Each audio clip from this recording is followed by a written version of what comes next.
Yo minasan, seperti biasa kembali lagi bersama channel Sayonara Jiraiya.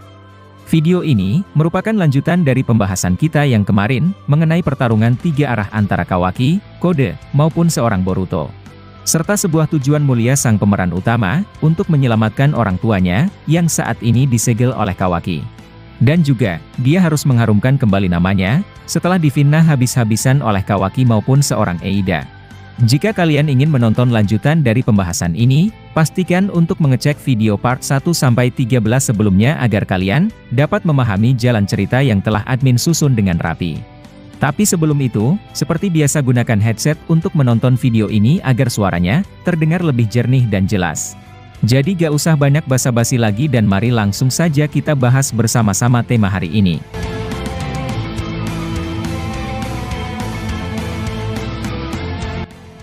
Pada adegan terakhir di video part 13 kemarin, prediksi kita telah sampai ke momen munculnya Sasuke ke desa Konoha. Ino sebagai ketua tim sensor Konoha, telah mengetahui cakra Sasuke berada di desa.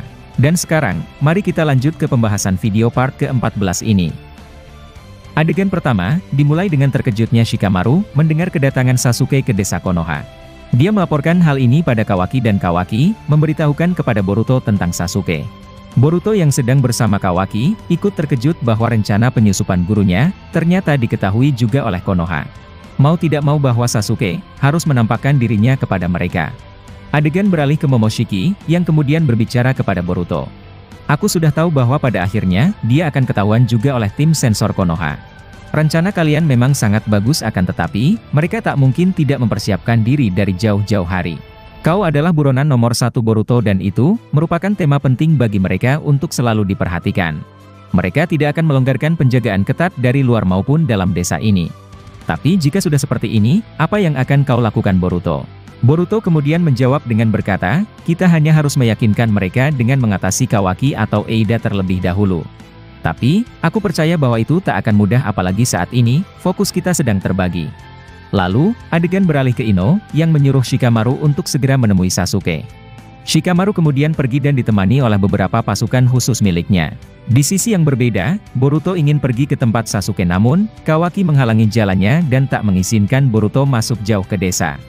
Sementara seorang Kode, bangkit lagi dari tempatnya setelah sebelumnya, menerima serangan fatal dari seorang Daemon.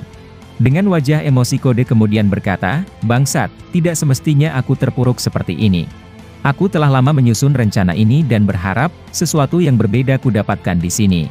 Namun, aku malah mendapatkan masalah yang lebih besar dan jauh dari perkiraanku. Padahal, aku berharap bahwa Kawaki bekerja sama untuk melawan Boruto. Ini sangat tak masuk di akal dan sekarang, bocah tolol itu datang dan mengganggu semuanya. Lantas, apa yang sekarang kulakukan demi membalikkan keadaan ini? Nah, seperti yang kalian ketahui, Kode awalnya datang ke desa demi memancing kedatangan Boruto di hadapannya. Akan tetapi, Kode pasti mendapatkan perlawanan yang lebih dari seorang Boruto.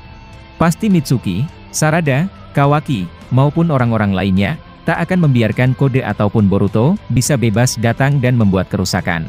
Lalu, adegan beralih ke Kawaki di mana dia berbicara tentang Sasuke pada Boruto. Boruto, kau hanyalah parasit Otsutsuki yang hanya menjadi beban bagi orang lain. Sekarang kau lihat bahwa Sasuke berada di pihakmu dan menerima masalah seperti dirimu. Meskipun kau menyatakan yang sebenarnya pada mereka, tak akan ada yang bisa mempercayai kata-katamu. Mereka semua telah ditutupi oleh kekuatan Zeno milik Eida secara sempurna. Ingatan itu tak akan kembali meskipun kau dan Sasuke memaksa mereka untuk mengingatnya. Aku tidak tahu apa yang membuat Sasuke berpihak kepadamu bahkan setelah terpengaruh kekuatan Zeno. Mungkin itu ada kaitannya dengan Uchiha Sarada. Nah, seperti yang kalian ketahui, admin berteori bahwa Kawaki masih tidak tahu alasan Sasuke membantu Boruto. Kemungkinan besar, Kawaki tak pernah tahu bila Sarada, yang telah memerintahkan ayahnya untuk pergi bersama Boruto. Sehingga pada manga Boruto ke depannya, ketidaktahuan Kawaki akan menjadi sebuah bumerang bagi dirinya sendiri.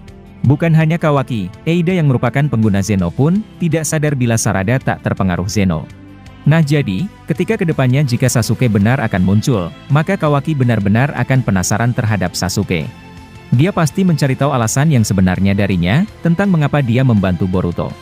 Karena sebelumnya, Kawaki tidak pernah merasa dekat dengan Sasuke sebelum Zeno aktif. Harusnya Sasuke berada di pihak Kawaki dan bukan pergi membantu Boruto, yang telah menjadi Kawaki setelah Zeno omnipoten aktif.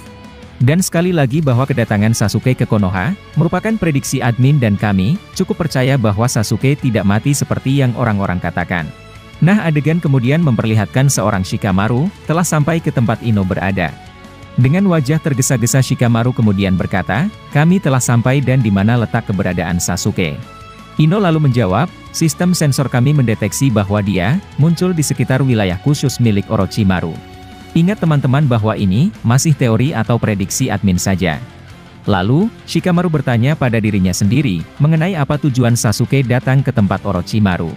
Ino kemudian berkata, cakra Sasuke melemah dan dia mungkin sedang terluka. Shikamaru mulai berspekulasi bahwa alasan Boruto datang sendiri ke desa tanpa Sasuke. Dia menyadari bahwa mungkin saja, Sasuke sedang terluka di suatu tempat dan menyuruh Boruto ke desa sendirian. Padahal, itu semua adalah rencana mereka agar Sasuke bisa menyusup ke dalam desa tanpa diketahui siapapun.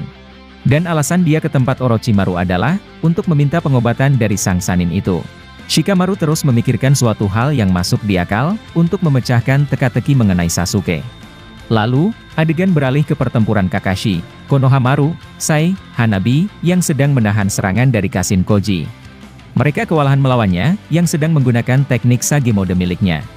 Walaupun Kakashi memiliki pengalaman tempur yang hebat, dia pasti akan kesulitan melawan pengguna Sage. Mereka terlihat mundur ke desa meskipun faktanya, mereka harus menahan musuh yang mencoba menerobos pertahanan. Koji juga tidak sendiri melainkan dia, menyerang bersama dengan para kataknya. Kemudian, adegan beralih ke Boruto yang khawatir kepada gurunya. Sasuke sedang terluka dan Boruto, tak bisa hanya diam di sini dan membiarkan gurunya seperti itu. Momoshiki yang berada di dalam tubuhnya, terus mengejek Boruto tentang apa langkah selanjutnya. Meskipun demikian, Momochan juga membantu untuk mencari sebuah solusi. Namun di tengah-tengah kekhawatiran tersebut, Kawaki menyerang Boruto menggunakan Sukuna Hikona miliknya. Kawaki mencoba membuat Boruto, tak bisa menyusun sebuah strategi untuk menyelamatkan Sasuke. Sambil menyerang Kawaki kemudian berkata, aku tidak akan membiarkanmu pergi dari sini dan membantu Sasuke. Fokusmu sekarang ada di sini dan kau, mana mungkin kubiarkan pergi jauh bersama Otsutsuki sialan di tubuhmu. Kawaki kemudian mengingat kembali momen dirinya, awal-awal masuk ke dalam dimensi Daikokuten miliknya. Ini adalah teori admin dan mari kita dengar bersama. Mungkin saja, Kawaki merasa sedih ketika pertama kali, masuk ke dalam dimensi miliknya sendiri. Dia tahu bahwa langkahnya tersebut, sudah benar dia lakukan meskipun di mata orang lain, hal itu sangat buruk dan tak manusiawi. Kawaki terlihat sangat menyayangi Naruto dan dia, tak akan pernah mencoba membiarkan Boruto bertemu dengannya lagi. Sebenarnya, jika di tubuh Boruto tak ada karma Momoshiki, maka Kawaki tidak akan melakukan semua ini. Dia pasti membiarkan Boruto bebas dan mereka berdua, akan melindungi Naruto sebisa mungkin. Namun, Kawaki merasa ancaman Momoshiki benar-benar luar biasa. Admin malah berpikir bahwa jiwa Ishiki, mungkin sedikit mengambil alih tubuh Kawaki. Karena sifat Kawaki, awalnya tidak seperti itu dan sekarang, malah terlihat seperti Ishiki Otsutsuki. Ishiki Otsutsuki, sepertinya memiliki dendam juga terhadap Momoshiki karena sebelumnya, dia dan Kaguya disuruh untuk pergi mencari buah cakra. Nah bisa jadi, jiwa Ishiki bangkit dari dalam tubuh Kawaki dan itulah alasan Kawaki, benar-benar berniat membunuh Boruto alias membunuh Momoshiki. Namun, ini masih teori admin saja dan selanjutnya, adegan beralih ke Sasuke. Sasuke telah sampai ke tempat Orochimaru namun, Yamato ternyata mengetahui kedatangannya. Yamato telah lama ditugaskan oleh Kakashi maupun Naruto, untuk mengawasi pergerakan dari Orochimaru. Nah Sasuke yang juga tahu di situ ada Yamato, berusaha meyakinkan dia untuk jangan ikut campur.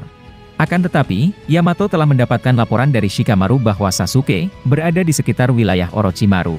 Yamato juga pasti terkena Zeno milik Eida dan dia, juga menganggap Sasuke sebagai pengkhianat karena telah membantu pembunuh Naruto.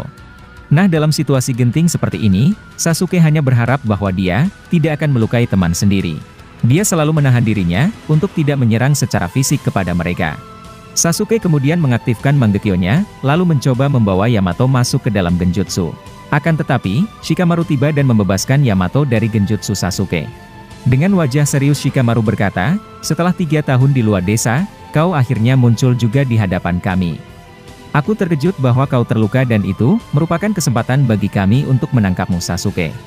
Dengan sedikit terluka Sasuke berkata, jika kau maju selangkah maka kau akan kubunuh.